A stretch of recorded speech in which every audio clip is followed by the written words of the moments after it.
Form కోల్పోయి విమర్శలు ఎదుర్కొంటున్న టీమిండియా టీ20 కెప్టెన్ సూర్యకుమార్ యాదవ్కు భారత్ స్పిన్ దిగ్గజం రవిచంద్రన్ అశ్విన్ అండగా నిలిచాడు. సూర్యపై ఒత్తిడి పెంచడం సరికాదని, కెప్టెన్గా తనదైన శైలిలో అతడు విజయాలు సాధిస్తున్న తీరు అద్భుతమని కొనియాడాడు.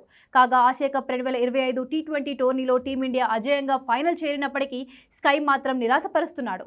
నామమాత్రపు మ్యాచ్లో బ్యాటింగ్ ఆర్డర్లో ప్రయోగాలు చేయడం, బ్యాటర్గా విఫలం కావడం పట్ల సూర్యపై తీవ్ర స్థాయిలో విమర్శలు వచ్చాయి.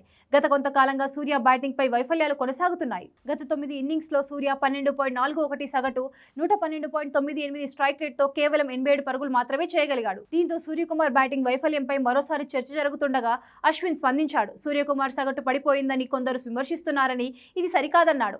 అతడు పగ్గాలు చేపట్టిన తర్వాతే కదా కొత్త బ్రాండ్తో టీమిండియా ముందుకు సాగుతోందన్నాడు. అతడి సగటు 40 ఉండాల్సిన అవసరం లేదన్న అశ్విన్ టీ20 క్రికెట్లో యావరేజ్ గురించి అంతగా పట్టించుకోవాల్సిన అవసరం లేదని చెప్పుకొచ్చాడు.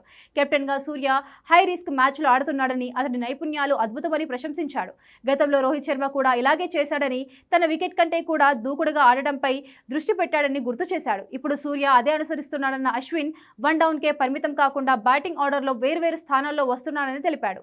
సూర్య తక్కువ స్ట్రైక్ రేట్తో రన్స్ చేస్తున్నాడంటూ అతన్ని వెంటపడడం మానుకోవాలని, అనవసరంగా ఒత్తిడి పెంచొద్దని కోరాడు.